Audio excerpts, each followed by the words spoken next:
आपण पाहताय कोल्हापूर संकेत लाईव्ह, प्रत्येक घडामोडीचा अचूक संकेत. कोम्बिंग ऑपरेशनमध्ये शाहूपुरी पोलिसांची मोठी कारवाई, हद्दपार आरोपी तलवारीसह जेरबंद. कोल्हापूर जिल्हा पोलीस दलाच्या विशेष कोम्बिंग ऑपरेशन दरम्यान शाहूपुरी पोलीस ठाणे हद्दीत हद्दपार असलेल्या आरोपीस तलवारीसह ताब्यात घेऊन अटक करण्यात आली. या कारवाईमुळे शहरातील गुन्हेगारी प्रवृत्तीवर पोलिसांनी प्रभावी कारवाई केल्याचे दिसून आले. पोलीस अधीक्षक श्री निलोत्पल यांच्या आदेशानुसार दिनांक 14 जून रोजी रात्री 11 ते दिनांक 15 जून रोजी पहाटे 5 वाजेपर्यंत कोल्हापूर शहरात कोम्बिंग ऑपरेशन व नाकाबंदी राबवण्यात आली.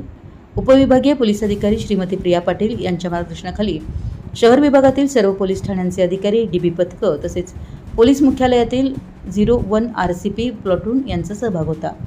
या मोहिमेदरम्यान शाहूपुरी पोलीस ठाणे हद्दीतील माकडवाला वसाहत व कनाननगर परिसरात संशयित व रेकॉर्डवरील गुन्हेगारांची पडताळणी सुरू असताना माकडवाला वसाहत कावळा नाका येथील पाण्याच्या टाकीजवळ संग्राम दीपक पवार वय 24 राहणार माकडवाला वसाहत कावळा नाका कोल्हापूर हा हद्दपार आरोपी तलवारीसारखे हत्यार बाळगून फिरताना आढळून आला.